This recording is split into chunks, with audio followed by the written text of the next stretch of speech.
Okay, so I'm here with Wayne today. Wayne was the guy who put me through my paces. He warmed me up. I haven't done a proper warm-up before. Got me on the track, got me knowing what a stride was, all kinds of things. Today, it was just actually mind-blowing. Now, I've been running in the field, as you know from my previous videos, and I've been doing things, well, with a lot of effort. But effort really counts for very, very little, and Wayne taught me a whole bunch today. Wayne, I managed to get 12.64. 12.64, thanks, I forgot about that. So 12.64, that was after a warm-up that actually taught me about what a stride means and working my elbows. It was so beneficial for me. I'm kind of surprised. I knew I could break 13. You don't have to be in amazing shape to break 13. I know I'm 35 and I go on about this. But in order to break 12, I've got 3 months to do it. If I were to be really diligent about what you taught me today, what do you reckon I could do? Yeah, I think it's difficult. There's definitely a lot of improvement that can be made. Yeah. I mean, if we're looking at technique, we're looking at strength, we're looking at the training you have been doing in the past. So there's definitely areas for improvement.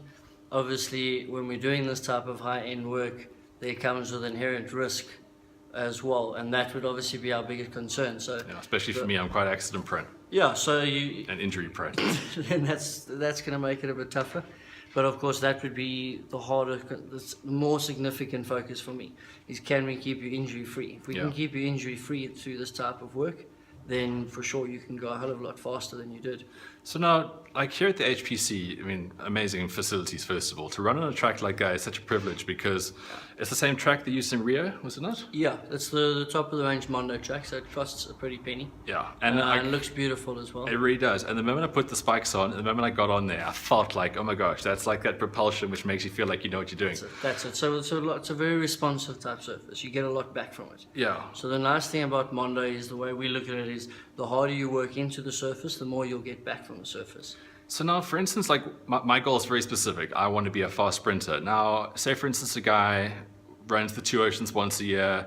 He's tired of having the same time. Yeah. Someone who really wants to get to a point where they can run the comrades or just kind of get better as a runner. I mean, for a lot of people, get in the day just to hit the road and run, it's really, really cool. Yes. What sort of training, I mean, would the HPC be a place where guys like your average guy can just come to and improve on a variety of different distances purely based on track work? 100%. I mean, if you look at, let's take the comrades to start.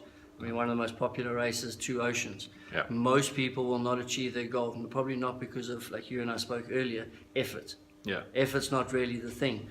Biggest one is normally it comes into it is time lost during injuries and in niggles. Right. So coming to a place like HPC and figuring out, you know, what are my risks of injuries? Where can I manage these risks better by running higher loads or lower loads? Yeah. Will probably be one of the biggest things. And then, of course, the second part you said as well is speed. Speed, it normally comes with strength, and strength is crucial in terms of preventing injury and performance. Yeah, so coming to someone that knows what they're doing will be crucial. But like people get so caught up on stamina and putting in the long hours, but just getting out there and just treading away, it's not always the best thing. And Einstein said it best, doing the same thing over and over, expecting a different result is indicative of.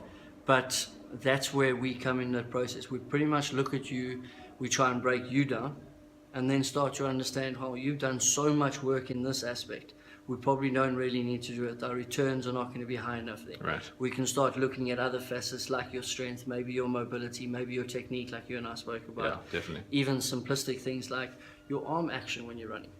Could be a huge time saver when it comes to the comrades. If you think of how many times you're using your arms. So true. If it's a disruptive force or an additional force, what type of effect can that make over these long distances? That's exactly what I felt with the drills as well. Anyway, I don't want to get to the technical stuff now. You know, I've got 3 months to go.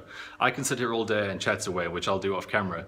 But it's been really, really cool coming here. Thanks so much to you guys for hosting me today. Thanks a lot. Thanks for choosing us. Purely because I just wanted to know where I was in this challenge.